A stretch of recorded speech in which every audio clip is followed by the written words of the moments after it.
नमस्कार. आज आपण बनवणार आहोत पुदिन्याची चटणी. त्यासाठी आपल्याला लागणार आहे पुदिना, हिरवी मिरची, कोथिंबीर, थोडासा लसूण. आता सगळ्यात आधी मी काय केलं, पुदिन्याची पानं घेतली, ती छान धुवून घेतली आणि ती मिक्सरच्या जारमध्ये टाकून दिली. त्यानंतर आता आपल्याला घ्यायची आहे हिरवी मिरची.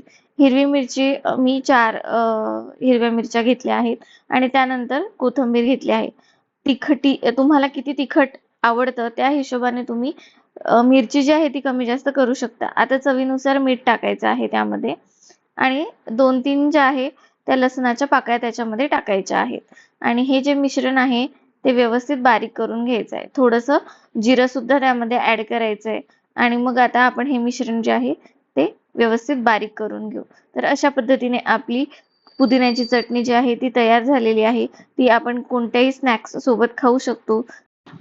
तसेच आपण ह्या चटणीमध्ये दही सुद्धा ॲड करू शकतो. तुम्हाला जर लगेच खायची असेल ही चटणी तर त्यामध्ये तुम्ही थोडंसं दहीही टाका, म्हणजे ही चटणी अजून छान लागेल. मला ही चटणी स्टोअर करून ठेवायची होती, त्यामुळे मी यामध्ये दही मिक्स केलेलं नाहीये.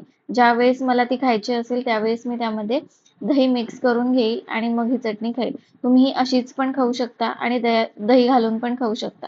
तर तुम्हाला हा व्हिडिओ कसा वाटला नक्की कमेंट करून सांगा. व्हिडिओ आवडला असेल तर व्हिडिओला लाईक करा, शेअर करा आणि सबस्क्राईब सुद्धा करा. भेटूया उद्या. बाय.